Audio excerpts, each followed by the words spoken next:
Oke, apa Anda bisa melihat yang saya share di komputer ini? Bisa, Sudah bisa Bu. melihat? Oke, good.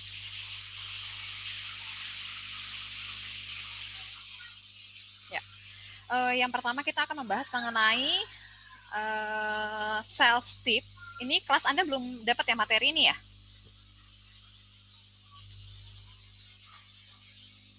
Belum pernah saya jelaskan kan ya?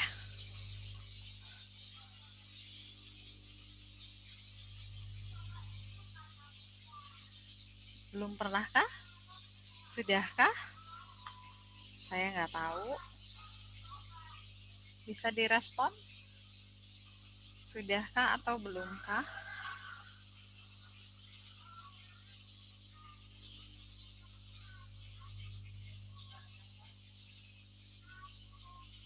Oke, saya akan menjelaskan di sini mengenai buku Sales Tip dari Agus Irawan. Bukunya di tahun 2017. Nama bukunya adalah 101 Amazing Sales Idea dari Quadrant.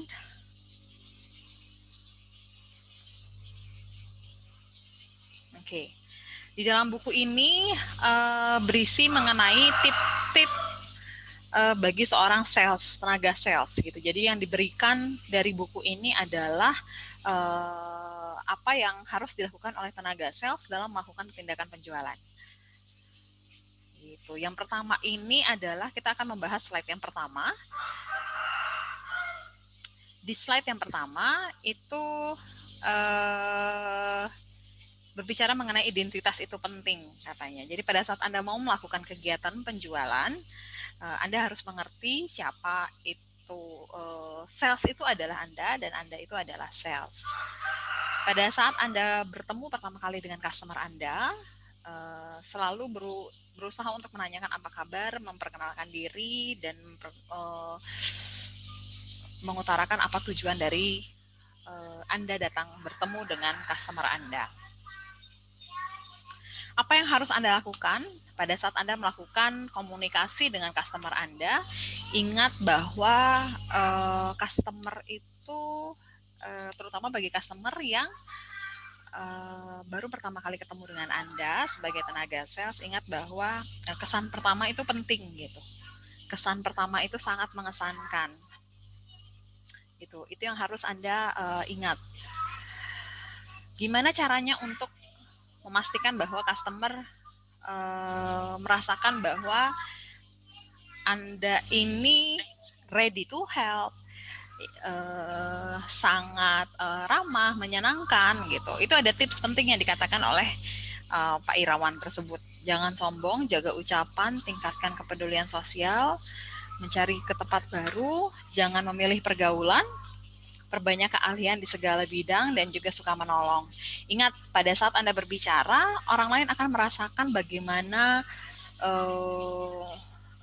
Anda gitu loh. Apakah Anda benar-benar helpful gitu kan? Atau misalnya Anda hanya sekedar apa ya, memastikan produk Anda terjual gitu. Anda bisa merasakan feel dilayani dengan baik, didengar dengan mendengarkan customer gitu kan. Itu memastikan bahwa Anda sudah siap melayani customer Anda gitu.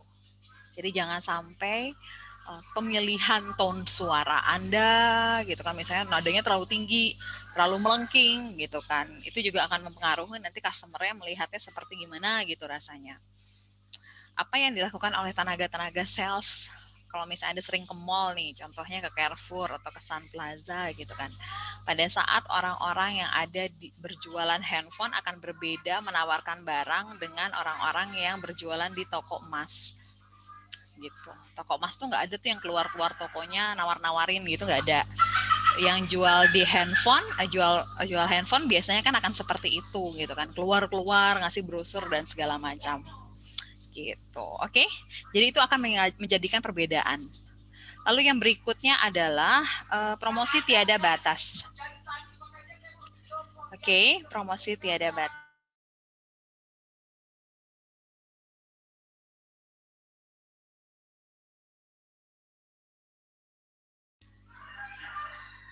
Oke. Yang berikut adalah promosi tiada batas. Di promosi tiada batas ini, Anda bisa melakukan kapan saja melakukan tindakan promosi. Dan melakukannya pada saat tindakan penjualan juga bisa dilakukan. Yang biasanya hal yang sering lazim dilakukan adalah melakukan pemasangan iklan gitu. Misalnya contohnya sekarang pemasangan iklan di advertising di media cetak misalnya, atau di televisi atau misalnya lebih gampang gitu.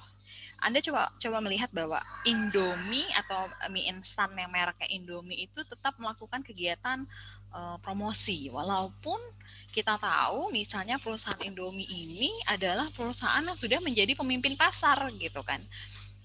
Kok dia masih tetap melakukan pemasarannya melalui foto atau promosi melalui iklan atau di YouTube atau misalnya di televisi, iklan di televisi atau iklan di mana gitu kan, atau pasang papan billboard gitu kan. Nah, itu kenapa sih?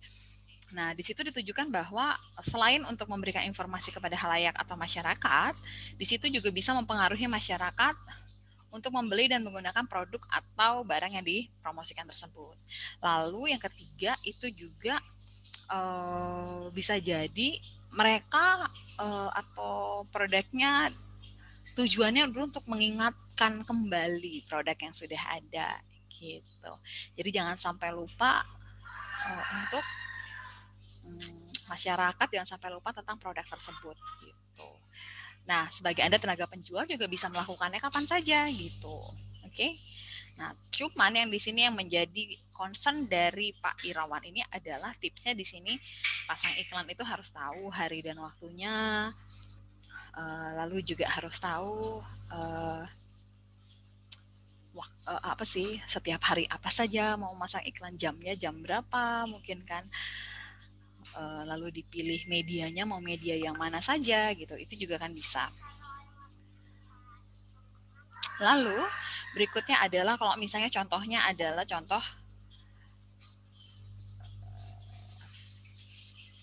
contohnya adalah di melakukan advertising di koran misalnya contohnya.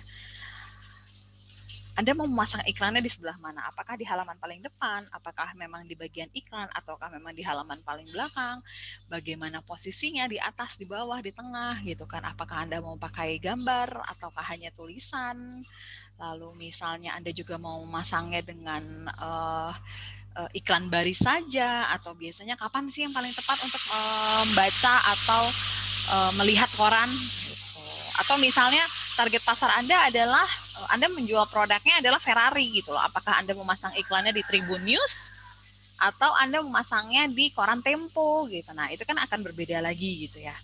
Nah, itu yang harus Anda lakukan untuk memastikan promosi yang Anda lakukan itu memang mengenai atau mengena kepada target pasar Anda. Yang ketiga, ini yang sering sekali dilakukan yang paling murah dan saat ini sedang happening, yaitu media sosial gitu kan. Banyak sekali tenaga sales terutama di biro perjalanan atau di sebuah travel agent itu mempergunakan media sosialnya sendiri atau yang pribadi untuk dijadikan salah satu promo atau tindakan penjualan gitu. Yang pertama misalnya melalui WhatsApp. Ada yang memanfaatkan profil statusnya, ada yang memanfaatkan membuat WhatsApp group gitu. Ada juga yang mempergunakan Facebooknya atau bahkan Instagramnya gitu. Silahkan saja gitu, itu tidak menjadi masalah gitu kan, selama pribadinya tidak masalah, maksudnya si tenaga penjual sendiri tidak masalah untuk melakukan kegiatan penjualan mempergunakan media sosial pribadi. Kira-kira seperti apa sih yang dilakukan gitu? Yang pertama nih ada 6 poin di sini dikatakan bahwa jangan sampai lupa bahwa profil picture bisa ya, broadcast produk, lalu misalnya membuat grup gitu kan. Nah, ini pada saat membuat grup, ingat melalui media sosial ini Anda bisa menangkap jangkauan pasar itu sangat luas sekali gitu. Dengan mudahnya Anda bisa menjangkau pasar. Tapi ingat bahwa dengan mudahnya juga pasar bisa meninggalkan Anda dengan sekali sentuh gitu. Pertama ada invite, mereka follow gitu. Tapi begitu mereka merasakan, oh kayaknya ini nggak bagus deh, atau misalnya, oh kok nggak ada manfaatnya, kok hanya jualan aja, kok hanya ini dan segala macam. Akhirnya dia mengunfollow gitu. kan semudah itu atau keluar dari grup. Nah, gitu. Nah, harus Anda pastikan adalah kalau misalnya ada berupa grup nih ya kan, Anda juga menyampaikan informasi-informasi yang kira-kira bisa menguntungkan atau memberikan manfaat dari anggota grup Anda gitu. Jangan hanya berjualan paket ini, berjualan itu gitu, tapi Anda juga misalnya nih, contohnya memberikan tips dalam membeli mata uang asing, atau misalnya memberikan tips perjalanan ke musim dingin di Eropa sana gitu. Itu kan pasti banyak keuntungannya gitu kan, sehingga anggota grup Anda juga bisa merasakan bahwa oh, ini tidak hanya sekedar push up saja gitu. Jadi istilahnya push up notification hanya dari satu pihak aja gitu, tapi bisa terjadi komunikasi dua arah antara customer Anda di dalam grup tersebut. Lalu apalagi? Oh, ini untuk Instagram nih gitu. Ada juga tuh yang biasanya pakai hashtag atau follow dulu sebelum Anda memfollow, Anda memfollow dulu sebelum di-follow gitu. Itu kan banyak ya. Ada juga yang mempergunakan marketplace, Lazada, Tokped gitu, Shopee, Bukalapak gitu kan, dan sebagainya. Gitu. Nextnya adalah di sini ada tips dalam membuat toko online yang sukses. Apa saja katanya? Ingat bahwa warna, fitur pendukung, kejelasan cara untuk menghubungi, untuk pembayaran, metode pengiriman juga ini harus menjadi concern yang penting gitu ya bagi Anda dan dalam menampilkannya kepada customer Anda. Yang kedua adalah pelayanan customer service gitu loh. Jangan sampai toko online Anda ini malah menjadi atau susah dihubungi gitu loh. Di DM nggak dibales, di WA nggak ada respon, di Line nggak ada respon juga. Nah, ini harus Anda pastikan bahwa pelayanan service pelanggannya juga memenuhi gitu loh. Jangan hanya pandai berjualan tapi begitu ada komplain itu nggak ada layani dengan baik. Yang selanjutnya adalah foto yang menarik dan berkualitas. Nah, ini juga pastikan bahwa pada saat Anda berjualan jangan sampai kualitasnya malah melebihi dari produknya itu sendiri. Kualitas fotonya ya melebihi dari produk itu sendiri. Ini juga sering saya temukan di Instagram apa sih yang visit Sumatera yang gitu-gitu, ada tuh yang kayaknya tuh lebay banget gitu si fotonya gitu. Misalnya contohnya pemandian air soda gitu. Nah itu tuh dibikinnya sedemikian rupa, atau pemandian Sidamanik gitu loh. Kayaknya keren banget, padahal kertas kesana tuh ya gitu aja sih sebenarnya. Nah, hati-hati dalam menampilkan sesuatu, jangan sampai itu menjadi apa ya namanya ya, bumerang bagi Anda. Gitu, jangan sampai menjadi bumerang bagi Anda. Lalu bangun penjualan reseller gitu loh. Ingat bahwa semakin cepat mencapai ke customer, semakin cepat produk Anda dipegang oleh customer, dihandle oleh customer. Kalau misalnya Anda merasa yakin membutuhkan reseller, silahkan pakailah reseller. Atau misalnya review dari customer-customer, atau kalau sekarang kan banyak ya selebgram yang bisa endorse gitu kan, bikin iklan gitu kan. Nah, itu juga bisa Anda lihat bagaimana karena mungkin si selebgram ini banyak pengikutnya, dia banyak menjangkau customer gitu kan, calon customer gitu. Mungkin akhirnya bisa melakukan iklan melalui itu juga, melalui selebgram tadi. Lalu kartu nama. Nah, di sini pada saat Anda melakukan kegiatan penjualan secara offline, memiliki kartu nama adalah sesuatu hal yang penting dan lazim dilakukan gitu. Kartu nama ini tidak hanya untuk memberikan keterangan nama, kontak Anda gitu kan, perusahaan Anda, tapi itu juga dikatakan bahwa dia itu menjadi sebuah branding gitu ya, personal branding gitu loh. Apalagi kalau misalnya kartu namanya elegan dan keren gitu, pasti kan mereka akan menyimpannya gitu. Ini biasa hal yang sangat lazim sekali dilakukan pada saat ketemu, bertukar kartu nama gitu, dan ini masih sampai dengan saat ini itu tidak ditinggalkan. Yang berikutnya adalah standarisasi sales. Hati-hati pada saat Anda mau melakukan penjualan. Ingat bahwa pada saat melakukan penjualan offline, physically Anda akan bertemu dengan customer gitu loh. Performance Anda akan dilihat oleh customer. Yang pertama yang harus Anda lakukan adalah cek dulu penampilan Anda sebelum berperang. Di sini dikatakan bahwa wajah tidak bisa dirubah gitu kan, namun penampilan dapat berubah gitu.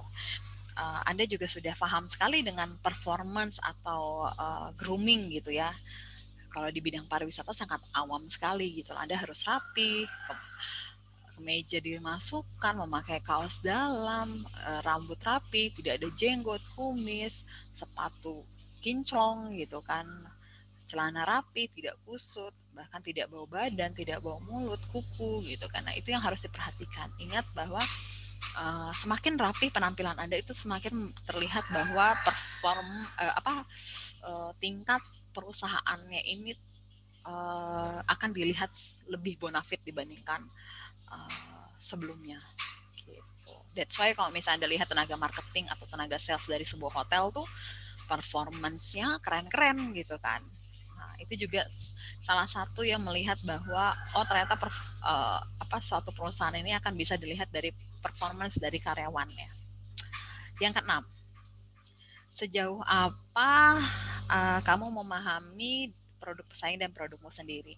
Jangan sampai Anda tidak memahami produk Anda dan tidak memahami produk orang lain yang sama gitu. Misalnya gini, Anda menjual paket wisata di Lomba Tours and Travel, tapi Anda nggak tahu juga nih paket wisata yang dijual di Sedona Holidays, Lovely Holidays, atau yang kawan-kawan yang lain gitu.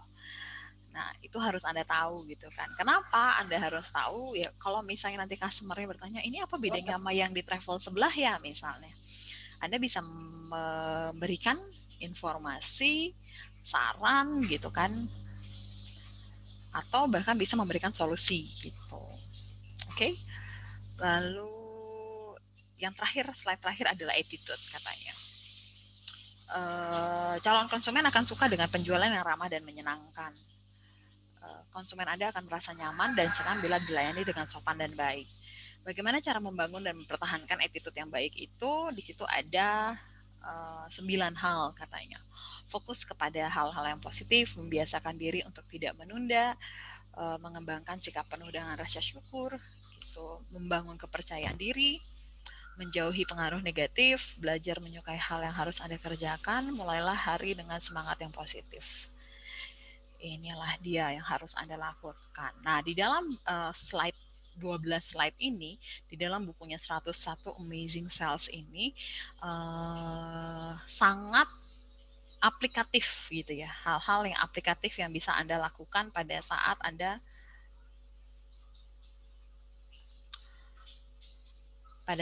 Anda melakukan penjualan secara offline gitu. Inilah materi yang diberikan oleh Agus Irawan dalam bukunya 101 Amazing Sales Ideas. Bu, apakah masih ada yang lain? Sales idea, maksudnya tindakan sales yang bisa dilakukan? Ya masih banyak ya, buku marketing, sales itu sangat beragam gitu. Perkembangannya sangat cepat gitu. Jadi silahkan kalau misalnya Anda mencari referensi yang lain, Anda boleh juga untuk melihat bagaimana cara-cara untuk melakukan tindakan penjualan yang dapat dilakukan oleh sales. Gitu. Question? Pertanyaan?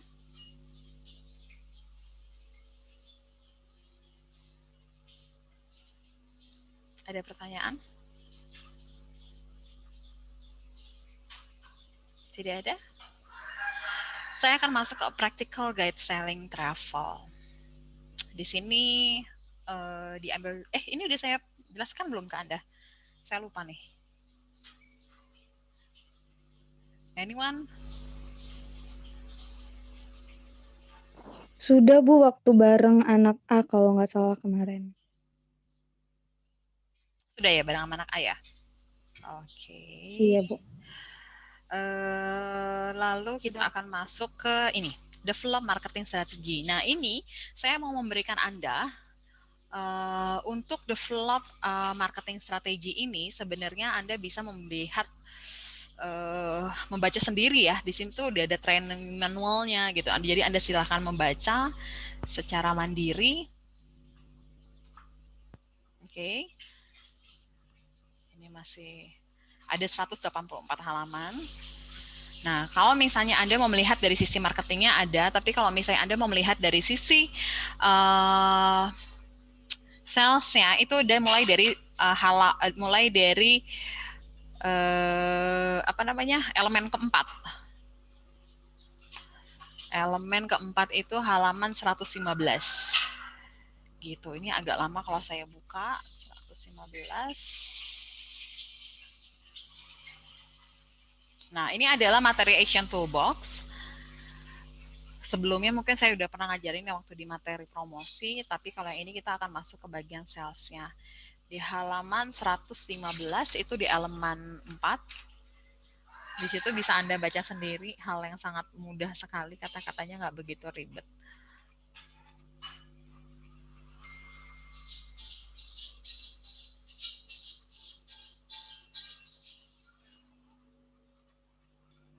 Sebentar ya. 115.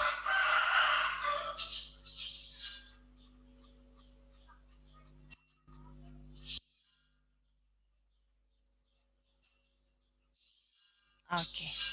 Deh.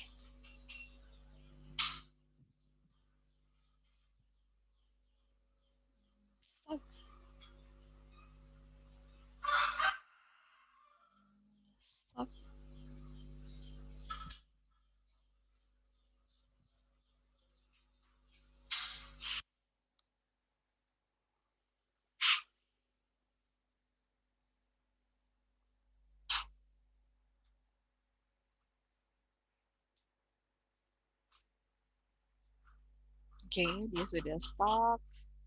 Kita akan lihat 115. Oke. Di sini silahkan Anda baca di halaman 4 halaman 115. Itu tugas Anda untuk next pertemuannya. Nanti kita akan masuk ke materi Asian Toolbox yang lainnya. Oke? Jadi ini harus Anda baca sendiri ya. Ini sebenarnya di bagian ini gabung dengan marketing, tapi untuk bagian sales act-nya itu di elemen keempat. Jadi silahkan Anda baca elemen keempatnya sampai dengan selesai. Jadi misalnya kayak ini nih ada tentang price, gimana sih untuk menentukan sebuah price, apa yang harus diperhatikan, ada identify selling situation, gitu seperti apa sih, gitu. Lalu di sini juga ada identify sales procedure, gimana sih, atau sales policies, seperti apa,